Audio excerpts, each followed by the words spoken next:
Sejam bem-vindos ao Papo Saúde desta quinta-feira. Que bom ter vocês aqui conosco, porque hoje a gente vai falar sobre um tema que eu tenho certeza que vocês têm muita curiosidade para saber, que é sobre psicomotricidade.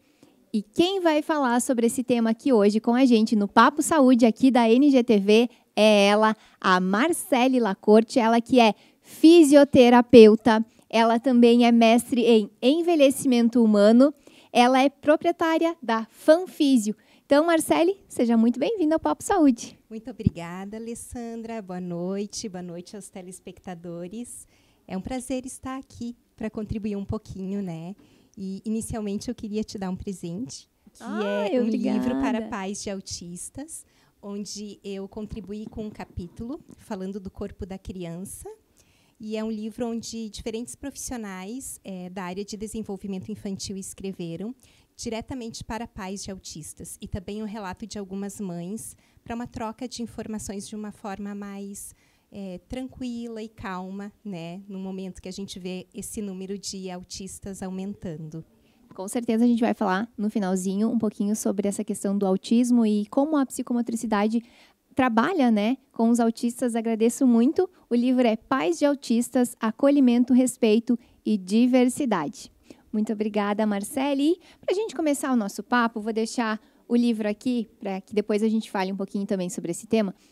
Conta pra gente o que é a psicomotricidade. Como que a gente pode explicar assim para quem está nos acompanhando o que é isso? Sim, a psicomotricidade ela é a ciência que estuda o desenvolvimento humano, mas com base em 3 pilares, que é o movimento, a parte psíquica, né, ou o psicológico da pessoa, e a parte afetiva, que é a intenção de querer fazer. Então, não é o movimento simplesmente puro.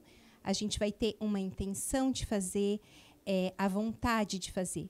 Por isso que o olhar psicomotor ele é amplo, que a gente tem que ver todas as questões do amadurecimento da criança, naquele exato momento, se ela é capaz de fazer o que ela quer.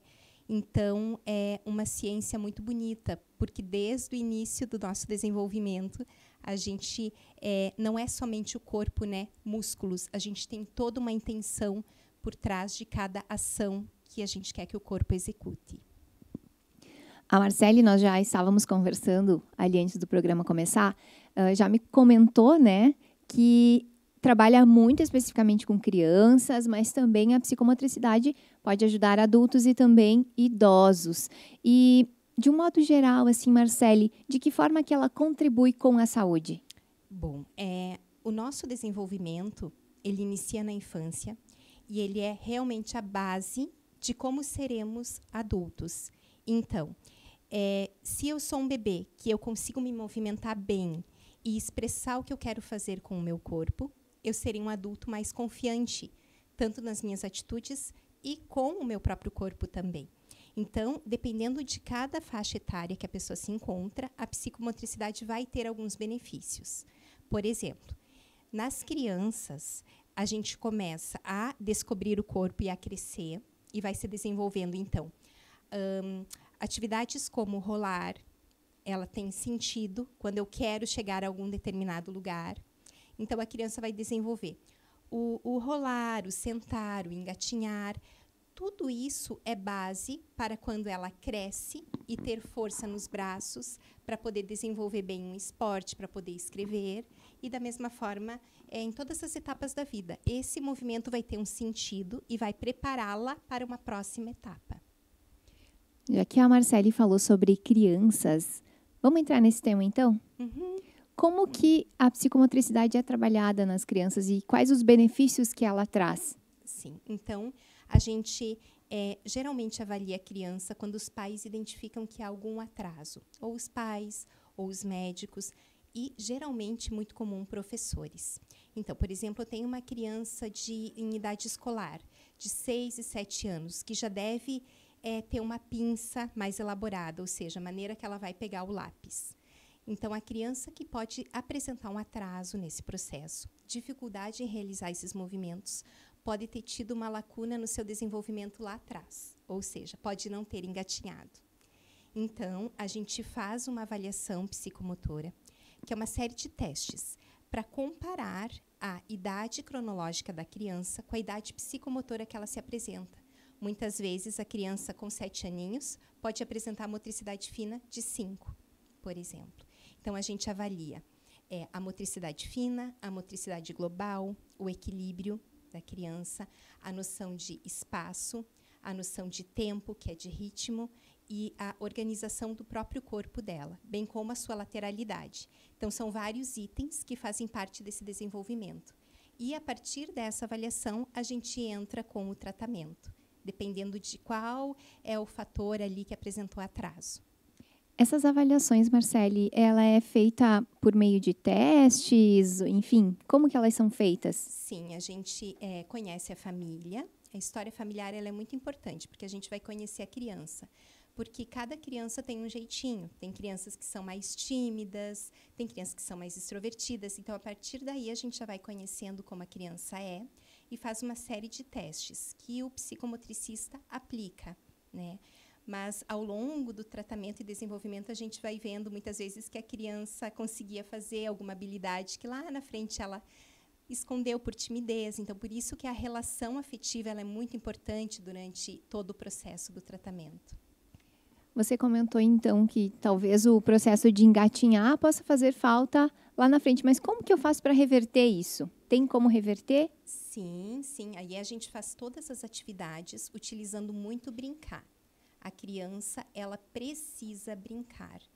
Então, atrás da brincadeira, acaba tendo uma técnica que a gente é o brincar com sentido.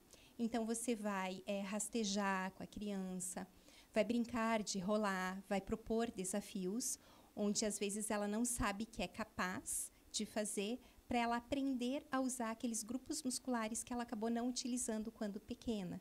Por exemplo, se é uma criança que fica muito em telas, que é uma realidade atual, ela pode vir a apresentar esse tipo de atraso mesmo sem ter uma doença de base, porque atrasos neuropsicomotores podem ocorrer com crianças que não têm uma doença e com crianças que apresentam, sim, alguma patologia.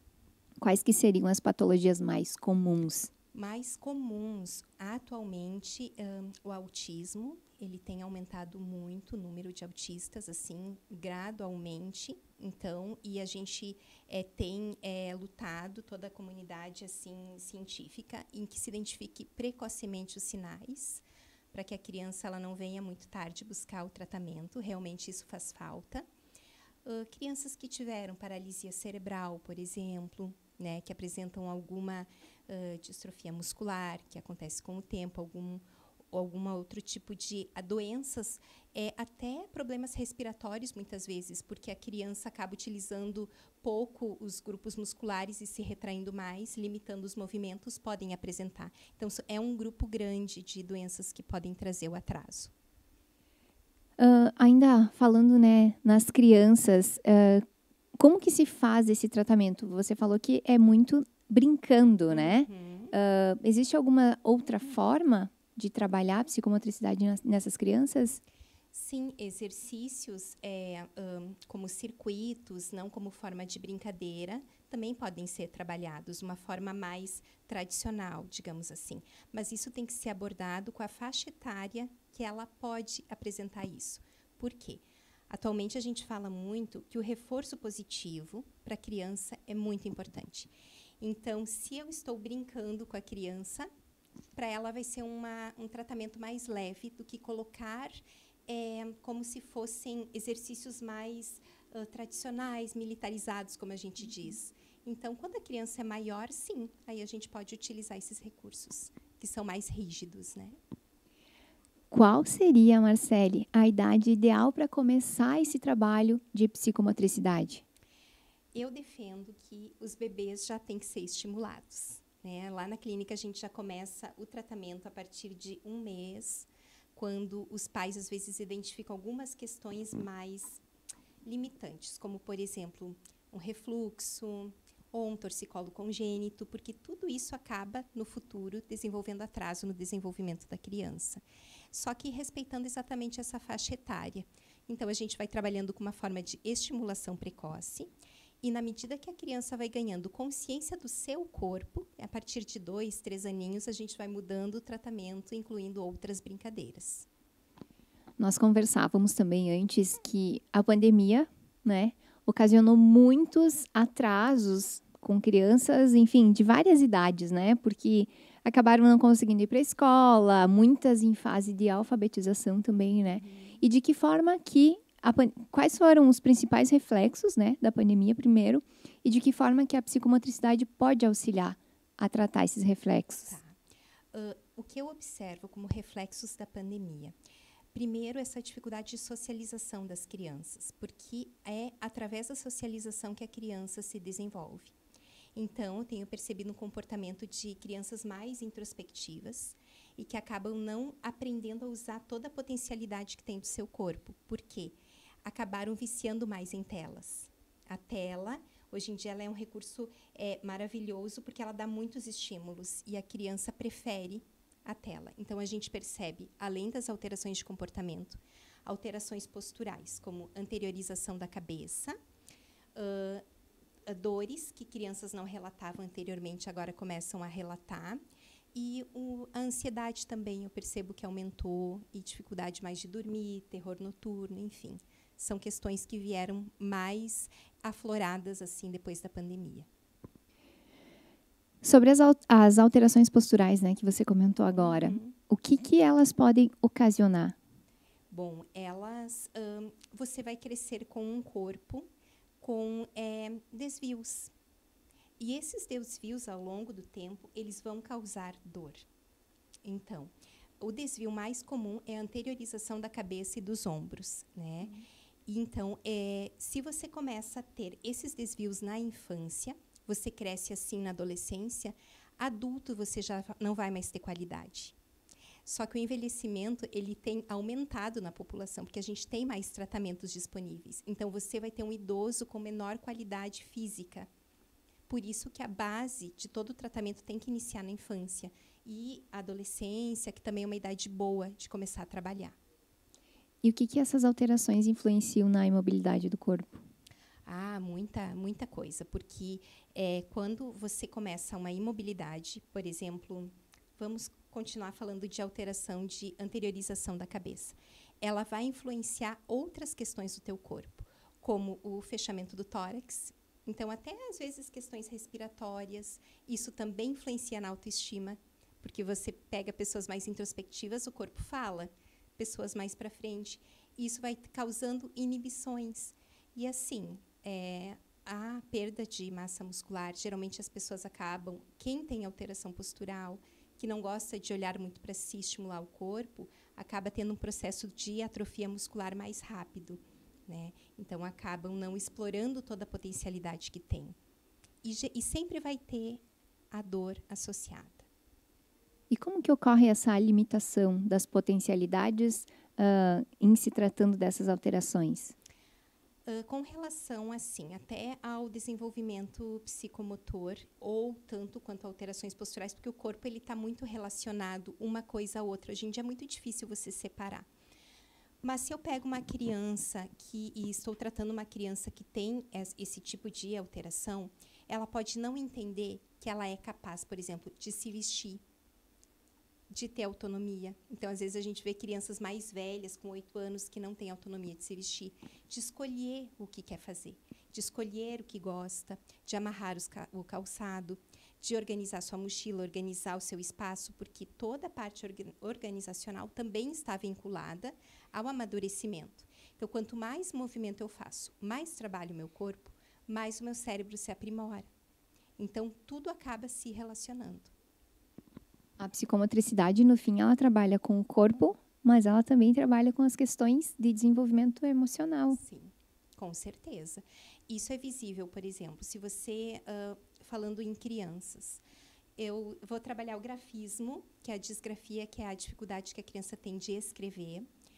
Se eu inicio o trabalho com uma criança que tem vergonha de mostrar o seu caderno, até para os pais, porque a letra está feia, na medida em que a gente vai ganhando essas aquisições, ela vai melhorando a letra, a autoestima melhora expressivamente. Ela já se insere melhor nos grupos, porque ela vai ter é autoconfiança em si mesma. E, geralmente, quando a gente vai trabalhar com a criança, a gente trabalha o corpo todo. E ali é muito íntima a relação entre a disgrafia e dificuldades, por exemplo, em si seria o esporte. Então, ela vai ganhando potencialidades do corpo e querendo se socializar mais no esporte. Então, é um aparato de coisas. Com certeza, trabalho emocional, sim. E de que forma que os pais podem ficar atento a esses detalhes, ou quais detalhes que os pais precisam se atentar nesse momento para se encaminhar para a psicomotricidade? Bom, existe uma fala que ela é real. Cada criança tem o seu tempo, sim. Porém, no bebê, por exemplo, existem marcos do desenvolvimento. Esses marcos devem ser observados e os pediatras também geralmente alertam os pais, né?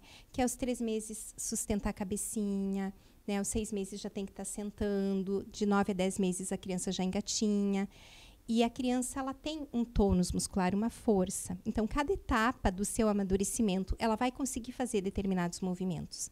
Se os pais perceberem que a criança tem algum atraso, nesse sentido, já é um sinal de alerta, né? De que algo tem que ser trabalhado. Quando não é identificado e a criança se supera sozinha, muitas vezes na idade escolar daí que vai apresentar, que é o aprimoramento. Então, lá na motricidade fina, ela vai ter atraso na escrita, e tanto não vai ter agilidade com a mão, enfim. Então, aí os professores também conseguem observar e encaminhar para tratamento. E na adolescência, de que forma que essas faltas, né, digamos assim, se apresentam? Geralmente, aí a pessoa se acostumou com o jeito dela, e aí ela vai encontrar alternativas. Então, tem crianças que não querem mais escrever e vão usar o computador para isso, né? E tem crianças que dizem, não, eu não gosto de esporte, e assim elas vão criando uma barreira, né? E conseguem muitas vezes se superar com as suas limitações. Mas, como eu digo, fica o potencial ali a ser desenvolvido. Por isso que sempre tem que ser trabalhado, independente da idade. Porque aí, se a gente conseguir trabalhar na adolescência, a gente também trabalha, não de uma forma mais tão lúdica, com certeza já com o entendimento do que está acontecendo, exercícios de equilíbrio, exercícios de percepção de movimento, de ritmo, para que ela se desenvolva, assim, um adulto mais dinâmico, né? E tenha consciência do autocuidado também, porque isso é muito importante. Aí, nesse tratamento, as crianças já vão entendendo a importância do corpo. Já que você falou sobre adultos, como que a psicomotricidade pode trabalhar para quem já é adulto, enfim, e não passou por esse processo ainda e ficaram essas falhas? Muitas vezes, quando isso acontece, dificilmente o adulto chega e pede, eu quero exercícios psicomotores, porque hoje em dia, ainda no nosso país, isso não é comum de acontecer. A gente não tem ainda esse olhar para a vida adulta, mas a gente introduz isso, né, em algumas atividades, assim, até como, por exemplo, no Pilates. Você coloca exercícios de desestabilização, que é para trabalhar o equilíbrio. Então, a pessoa tem que trabalhar o raciocínio, né, para trabalhar diferentes áreas do cérebro, exercícios que exijam mais habilidade, ou trabalhar o outro lado não dominante. Questões que usam a plasticidade cerebral, para que a gente desenvolva essas habilidades também. Para ficar um alerta, né? Para quem já não é mais criança, já ficou adulto, também pode trabalhar, sim, essas questões da psicomotricidade. Sim. Quais que são esses benefícios, então? A gente acaba tendo um corpo mais livre, você com mais confiança em si mesma, mas principalmente, objetivamente, trabalha a força muscular, você trabalha o equilíbrio, que isso também é uma questão muito importante, principalmente para se chegar bem no envelhecimento. A questão de raciocínio lógico e em agilidade de movimentos. E por que não ir ganhando novas habilidades quando adulto? Muitas vezes a gente vai trabalhar questões psicomotoras também com música. Muitas vezes a pessoa aprende que tem um ritmo que consegue dançar. Você consegue explorar mais o teu corpo, aprender que você é capaz de ter novas habilidades. E o corpo é isso, ele é capaz de desenvolver novas habilidades com o tempo. E na idade adulta também vem aquela fase, né, das dores. Sim. E a psicomotricidade também auxilia muito nessa questão. Sim, porque a gente trabalha muito alongamento e trabalha muito movimentos livres, que eles não são você deixa a pessoa se soltar. Então, o que eu tenho vontade de fazer com o meu corpo, né? Então, é o agir. O que eu quero fazer? Então, tem pessoas que se soltam. Tem uma técnica de psicomotricidade onde a pessoa adulta brinca. Isso é muito difícil, porque a gente perde essa habilidade do brincar, né? De só com uma música soltar o seu corpo. E isso, para a dor, como é que ela contribui? Você trabalha músculos mais internos. E aí você relaxa essa musculatura, principalmente a musculatura paravertebral do ladinho da coluna, que é grande responsável por dor também. Ótimo.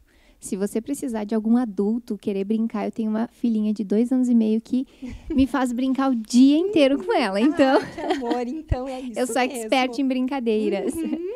Já falamos das crianças, já falamos de idade adulta e agora chegou a hora de falar sobre o envelhecer.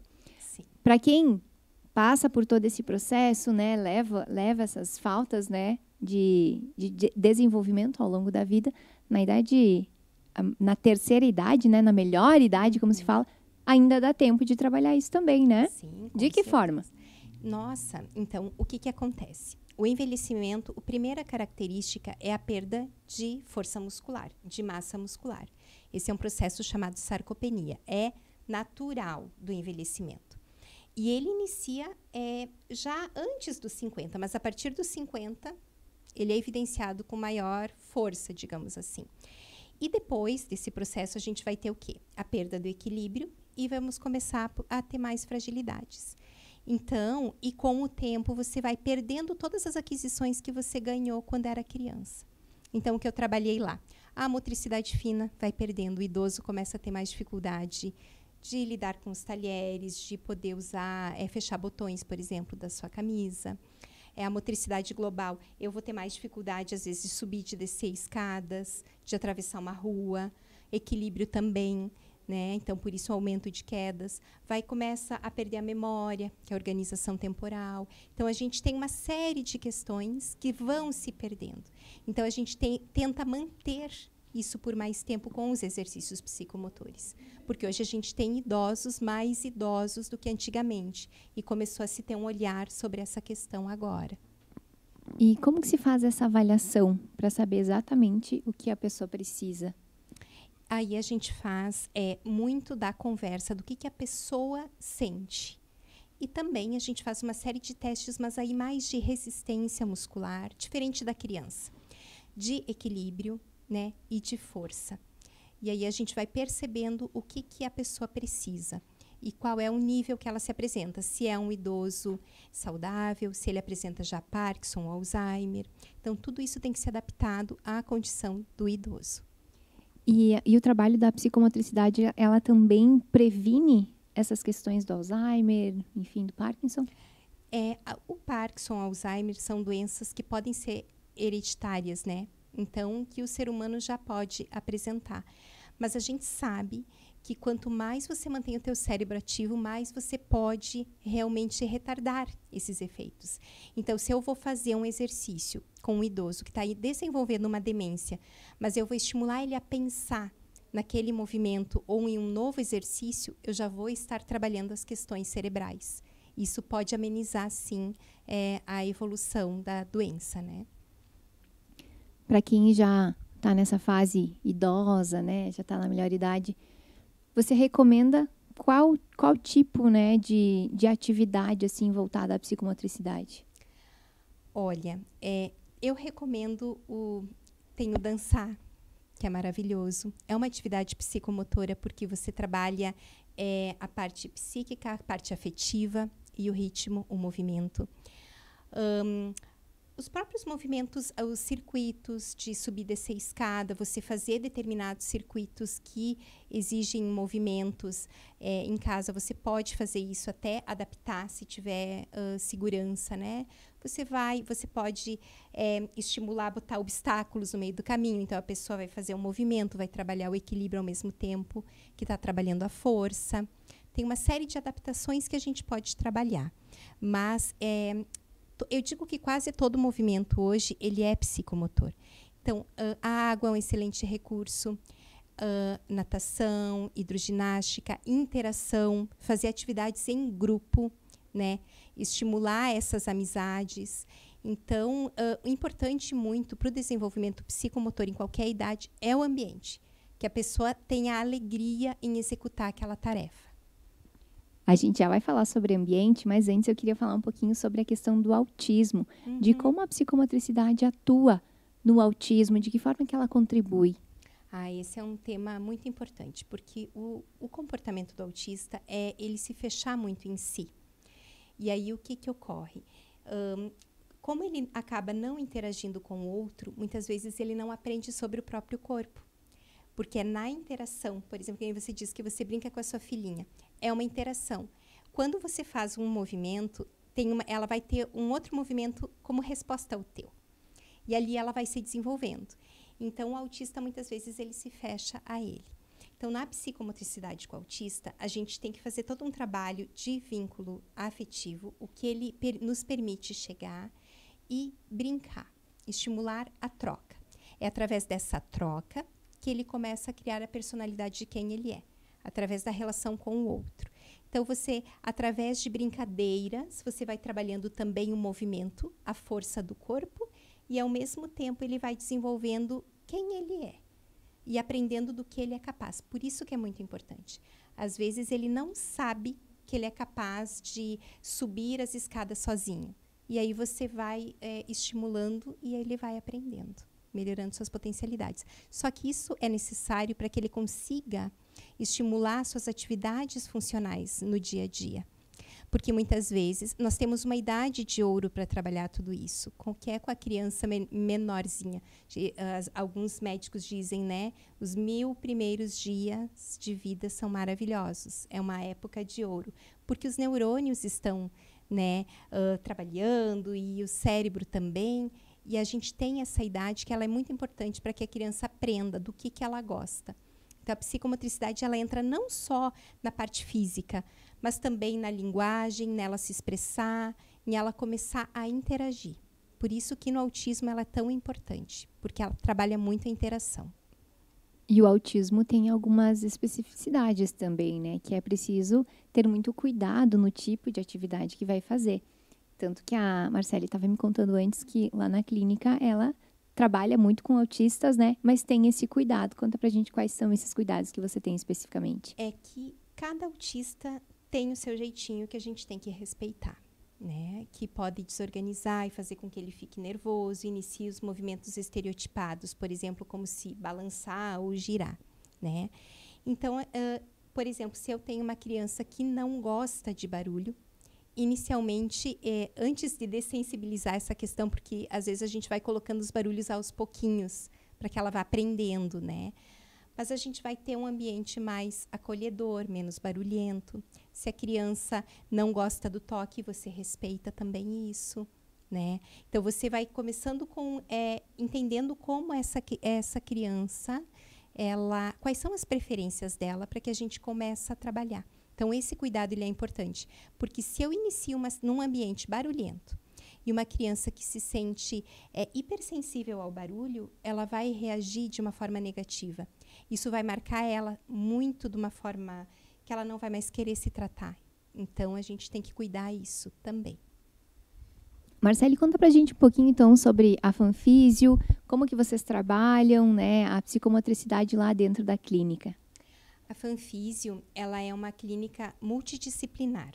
Então, a gente tem diferentes profissionais com o olhar do desenvolvimento. Isso eu acho muito importante. Então, a gente tem lá na clínica fisioterapeuta, psicomotricista, o educador físico, aí a gente vai ter a fonoaudióloga, pedagoga, psicólogo e a musicoterapeuta.